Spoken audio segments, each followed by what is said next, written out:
بسم الله الرحمن الرحیم. السلام علیکم.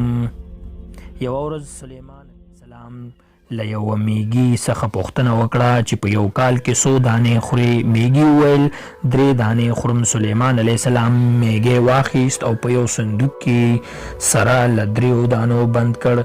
شپې او ورځې تېرېدلې، اخر یو کال هم تیر شو. کله چې سلیمان علیه السلام صندوق ته راغی، صندوق کې واز کړ، ګوري چې میږی یو نیمه دانه خوړلې او یوه نیمه نوره پاتې ده. حیران شو، ویل دا یوه نیمه نوره دې ولې نه ده خوړلې؟ میږي وویل کله چې زه آزاد وم نو زه مطمئن وم چې الله جل جلاله زما روزي راکوي، چې کله له هرې خواوي هغه که هرې خواوي، خو چې کله تا بندي کړم ما ویل چې ته نشي ستا هیر شم، داسې نه چې ستا هیر شم. نو خوړلو کې مې ډېر احتیاط نه کار واخیست تر څو چې یو کال بل یې هم وخورم.